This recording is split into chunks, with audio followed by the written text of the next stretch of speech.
বিসমিল্লাহির রহমানির রহিম। আসসালামু আলাইকুম।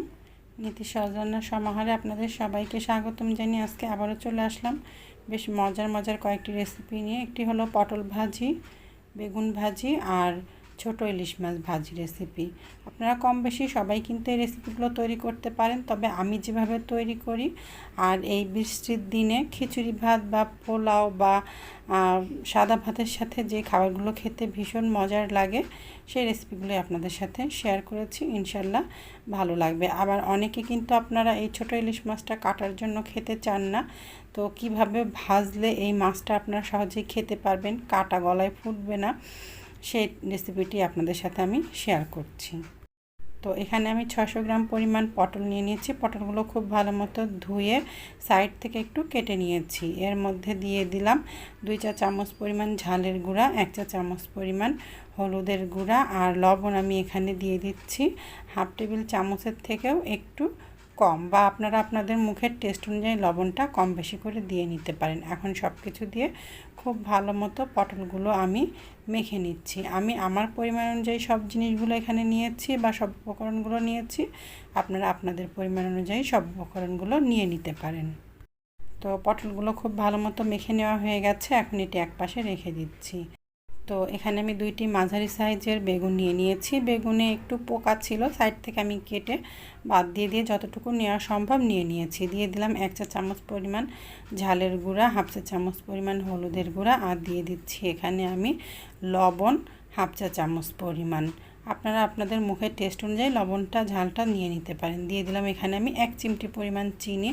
অনেক সময় বেগুনটা খেতে তেতো ভাব লাগে, সামান্য পরিমাণে একটু চিনি দিলে কিন্তু খেতে ভালো লাগবে, তবে অপশনাল, আপনারা দিতে চাইলে দিতে পারেন, না দিতে চাইলে বাদও দিতে পারেন। এখন এটিও মেখে নেওয়া হয়ে গেছে, একপাশে রেখে দিচ্ছি। তো এখানে আমি প্রায় 300 গ্রাম ওজনের 4টি ইলিশ মাছ নিয়ে নিয়েছি। ইলিশ মাছের মাথাগুলো রেখে দিয়েছি, অন্য সময় যে কোনো কিছু দিয়ে রান্না করে নিব। আর এখানে মাছগুলো দেখেন আমি একটু মোটা মোটা করে কেটে নিয়েছি। আর এই মাছগুলো আমি যখন কেটে নিয়েছি তখন একটু ধুয়ে নিয়ে হাফ টেবিল চামচ পরিমাণ লবণ দিয়ে 1 ঘন্টার জন্য মেখে রেখেছিলাম। তারপরে খুব ভালো মতো 2বার করে বা 3বার করে আমি মাছগুলো ধুয়ে নিয়েছি। এভাবে একটু আগের থেকে লবণ মাখিয়ে রাখলে কিন্তু মাছগুলোর মধ্যে খুব ভালো মতো লবণ ঢুকে আর খেতেও কিন্তু ভীষণ ভালো লাগে। তবে আপনারা যদি আগের থেকে লবণ দিয়ে মেখে রাখতে না চান কোনো অসুবিধা নাই। তো এখানে আমি দিয়ে দিয়েছি 2 চা চামচ পরিমাণ ঝালের গুঁড়া, 1 চা চামচ পরিমাণ হলুদের গুঁড়া আর দিয়ে দিলাম এখানে আমি 1 চা চামচ পরিমাণ লবণ। তো সব কিছুতে এখন আবারও আমি মাছগুলো খুব ভালো মতো মেখে নিচ্ছি। হাত দিয়ে মেখে নিলেই বেশি ভালো হবে।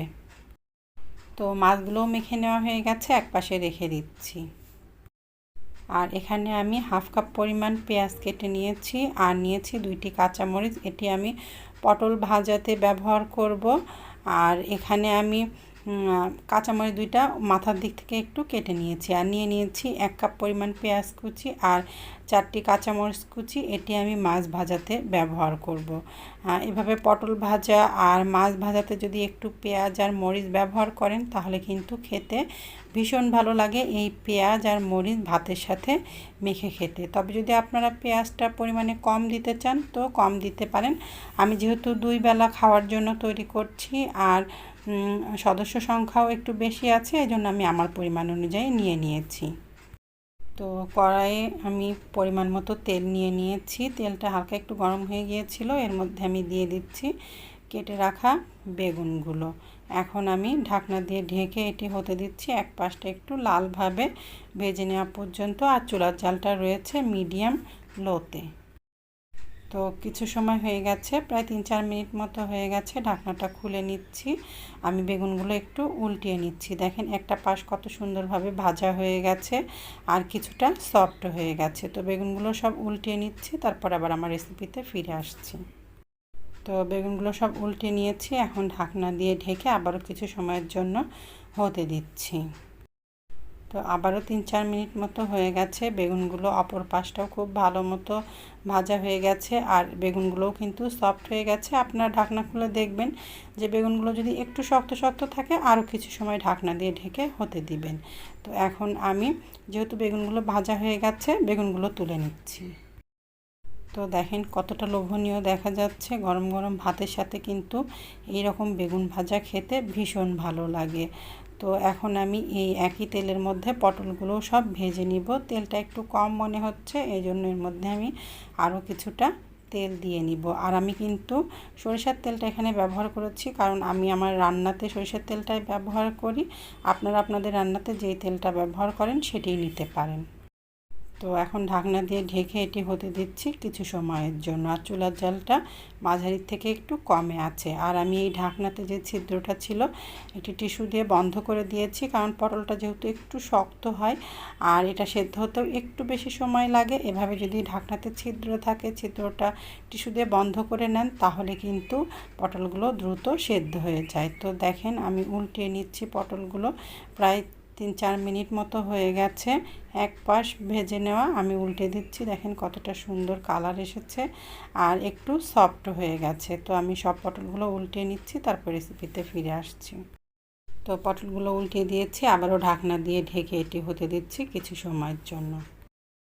তো আবারও 4-5 মিনিট মতো হয়ে গেছে। অপর পাশটাও খুব ভালো মতো ভাজা হয়েছে। আর দেখেন পটলগুলো খুব ভালো মতো সেদ্ধ হয়ে গেছে। আপনারা দেখবেন এভাবে একটু পটলগুলো সেদ্ধ হয়েছে কিনা। যদি দেখেন যে একটু শক্ত আছে, আরও কিছু সময় উল্টে পাল্টিয়ে ঢাকনা দিয়ে ঢেকে ভেজে নিতে পারেন। তো যেহেতু আমার পটলগুলো খুব ভালো মতো ভাজা হয়ে গেছে, এখন আমি অপর পাশটাও খুব ভালো মতো উল্টিয়ে নিচ্ছি। তো পটলগুলো খুব ভালো মতো ভাজা হয়ে গেছে। চুলা জালটা এখন একটু বাড়িয়ে দিয়ে আমি একটু চেপে চেপে নিচ্ছি, যেন এর মধ্যে কোনো রকম কাঁচা ভাবটা না থাকে। আর একটু নাড়াচাড়া করে কিছু সময় 1 মিনিট মতো ভেজে নিচ্ছি। তো পটলগুলো ভাজা হয়ে গেছে, এখন পটলগুলো আমি তুলে নিচ্ছি। তো পটলগুলো ভাজা হয়ে গেছে, এখন এগুলো আমি একপাশে রেখে দিচ্ছি। তো বাকি পটলগুলো আমি একইভাবে ভেজে নিচ্ছি, তারপর আমার রেসিপিতে ফিরে আসছি। তো বাকি পটলগুলো ভেজে নেওয়া হয়ে গেছে। এখন এই একই তেলের মধ্যে আমি যে পটল ভাজির সঙ্গে ভাজার জন্য যে পেঁয়াজগুলো কুচি করে নিয়েছিলাম, এখানে 1/2 কাপ পরিমাণ পেঁয়াজ কুচি আছে আর 2টি কাঁচামরিচ আমি এখানে দিয়ে দিচ্ছি। এখন এই তেলের মধ্যে এই পেঁয়াজ আর কাঁচামরিচটা নরম করে হালকা বাদামি রং করে ভেজে নিচ্ছি। আর এই পেঁয়াজ ভাজাটা আরেকটু বেশি সুস্বাদু করার জন্য এর মধ্যে দিয়ে দিচ্ছি 2 চিমটি পরিমাণ লবণ। এখন এগুলো দিয়ে পেঁয়াজটা আমি খুব ভালো মতো হালকা বাদামি রং করে ভেজে নিচ্ছি। আর চুলার জালটা কিন্তু রয়েছে মিডিয়াম হাই হিটে। তো দেখেন পেঁয়াজগুলো কতটা সুন্দর হালকা বাদামি রং করে ভাজা হয়ে গেছে, আর পেঁয়াজগুলো কিন্তু বেশটা সফট হয়ে গেছে। এখন এই পেঁয়াজগুলো আমি পটল ভাজির মধ্যে ঢেলে নিচ্ছি। তো দেখেন কতটা লোভনীয় দেখা যাচ্ছে পটল ভাজিগুলো। আবার এখানে বেগুন ভাজিগুলো কিন্তু ভীষণ লোভনীয় হয়েছে। এবার এই একই কড়াইয়ের মধ্যে আমি মাছগুলো ভেজে নিব। যেহেতু মাছ ভাজির তেল দিয়ে আমি ভাতটা খাবো এবং আমরা সবাই এই মাছ ভাজির তেল দিয়েই ভাতটা খাবো, এই জন্য তেলের পরিমাণটা একটু বেশি দিয়েছি। আর যেহেতু সদস্য সংখ্যাও বেশি আছে আর 2 বেলা করে এই মাছ ভাজিটা খাওয়া হবে, এই জন্য সেই চিন্তা করে আমি তেলের পরিমাণটা একটু বেশি দিয়েছি। আপনারা আপনাদের পরিমাণ অনুযায়ী তেলটা কম বেশি করে দিয়ে নিতে পারেন। আর এখানেও কিন্তু আমি সরিষার তেলটাই ব্যবহার করেছি। আপনারা যেই তেলটা রান্নাতে ব্যবহার করেন সেটি নিতে পারেন। এখন একে একে সব মাছগুলো এই তেলের মধ্যে আমি দিয়ে দিচ্ছি। আর যে পাত্রটার মধ্যে মাছটা মেখে নিয়েছিলাম এর মধ্যেই আমি যে মাছের জন্য পেঁয়াজ কেটে রেখেছি ভেজে নিব, সেই পেঁয়াজটা ঢেলে হালকা আলতোভাবে একটু মেখে নিচ্ছি। চুলার জালটা মাঝারির থেকে একটু কমে রেখে মাছগুলো আমি ভেজে নিচ্ছি। এতে করে মাছগুলো খুব মুচমুচে হবে। আর খুব আস্তে দিয়ে মাছগুলো ভাজলে মাছগুলো একেবারে শুষ্ক হয়ে যাবে। আবার হাই হিটে দিয়ে মাছগুলো ভাজলে তাড়াতাড়ি মাছগুলো পুড়ে যাবে। এই জন্য মাছগুলো ভেজে নিতে হবে মাঝারির থেকে সামান্য একটু কম জালে। তো যেহেতু এক পাশ আমার 3-4 মিনিট ভেজে নেওয়া হয়ে গেছে, আমি মাছগুলো উল্টিয়ে দিচ্ছি। তো সব মাছগুলোই প্রায় উল্টে পাল্টে দিয়েছি। এখন এই পাশটাও আরও 3-4 মিনিট হতে দিচ্ছি। তো দেখেন অপর পাশটাও আমি 3-4 মিনিট ভেজে নিয়েছি। মাছগুলো খুব ভালো মতো ভাজা হয়ে গেছে, খুব বেশি শুষ্কও হয়ে যায় নাই, আবার একেবারে পুড়েও যায় নাই, একেবারে পারফেক্টভাবে মাছগুলো ভাজা হয়ে গেছে। আমি আরেকবারের জন্য উল্টিয়ে দিচ্ছি সব মাছগুলো। এই অপর পাশটা আমি আরও 1-2 মিনিট ভেজে নিব। এভাবে 2 পাশ আমি 1-2 মিনিট করে করে আরেকবার ভেজে নিব। তো সব মাছগুলো উল্টিয়ে নিয়েছি, 2 মিনিট ভেজে নিচ্ছি, তারপর রেসিপিতে ফিরে আসছি।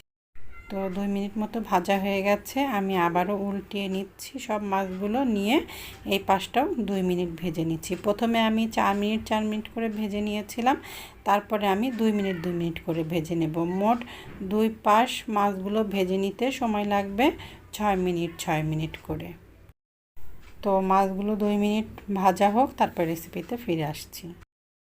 তো 2 মিনিট ভেজে নেওয়া হয়ে গেছে, এখন আমি মাছগুলো সব তুলে নিচ্ছি। এইভাবে একবার এই ইলিশ মাছ ভেজে খেয়ে দেখবেন, তাহলে বারবার এইভাবেই ইলিশ মাছ ভেজে খেতে মন চাইবে আপনাদের। আর যারা ছোট মাছ খেতে ভয় পান, গলায় কাঁটা ফুটে যাওয়ার সম্ভাবনা থাকবে, এমনটা ভয় পান, তারা কিন্তু এইভাবে ছোট মাছগুলো ভেজে খেতে পারেন। দেখবেন যে গলায় কাঁটা ফুটে যাওয়ার কোনোই ভয় থাকবে না। মাছটাও খেতে ভীষণ মজার লাগবে, মুচমুচে ভাব থাকে মাছের মধ্যে, কাঁটাগুলো কিন্তু বেশটা মুচমুচে হয়ে যায়। তো এখন আমি এই মাছ ভেজে নেওয়া তেলের মধ্যে পেঁয়াজ আর কাঁচামরিচগুলো বাদামি রং করে বা হালকা বাদামি রং করে আমি ভেজে নিব। এতে করে কিন্তু এই পেঁয়াজগুলো আর এই তেল সহ মাছটা খেতে ভীষণই ভালো লাগবে। আর এর মধ্যে দিয়ে দিচ্ছি 2-3 চিমটি পরিমাণ লবণ। এখন সব কিছু দিয়ে পেঁয়াজগুলো ব্রাউন কালার করে ভেজে নিচ্ছি। তো পেঁয়াজগুলো কিন্তু হালকা ব্রাউন কালার করে ভাজা হয়ে গেছে। এই পেঁয়াজগুলো মাছের মধ্যে তুলে নিলে কিন্তু গোল্ডেন ব্রাউন কালার হয়ে যাবে, আর পেঁয়াজগুলো হালকা একটু মুচমুচে ভাব হবে মাছের সাথে। এইভাবে পেঁয়াজ ভেজে খেতে কিন্তু ভীষণ ভালো লাগে। আর খুব বেশি গোল্ডেন ব্রাউন কালার করে ভেজে তুলবেন না, তাহলে কিন্তু পেঁয়াজগুলো আবার কালচে রং হয়ে যাবে। হালকা বাদামি রং করেই পেঁয়াজগুলো ভেজে নেবেন। তো দেখেন কতটা লোভনীয় দেখা যাচ্ছে।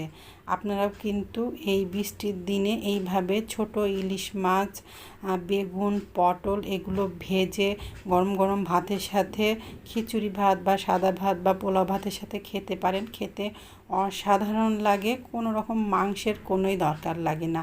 আর এই ছোট ইলিশ মাছ খেতে যারা ভয় পান, গলায় কাঁটা ফুটে যাওয়ার ভয় লাগে, তারাও কিন্তু খেতে পারবেন। দেখেন আমি কিন্তু এই মাছ ভাত মেখে আমার মেয়েকে খাইয়ে দিচ্ছি, ওর কিন্তু গলায় কোনো রকমই কাঁটা ফুটে যাচ্ছে না। এই বড় বড় সাইজের যে কাঁটাগুলো আছে এগুলো একটু ফেলে দিবেন, ছোট ছোট কাঁটাগুলো অত বেছে নেওয়া লাগবে না। তো আজকের মতো যদি আমার রেসিপিটি আপনাদের কাছে ভালো লাগে, তাহলে লাইক কমেন্ট শেয়ার করতে ভুলবেন না। তো এখানেই রাখছি। আসসালামু আলাইকুম, আল্লাহ হাফেজ।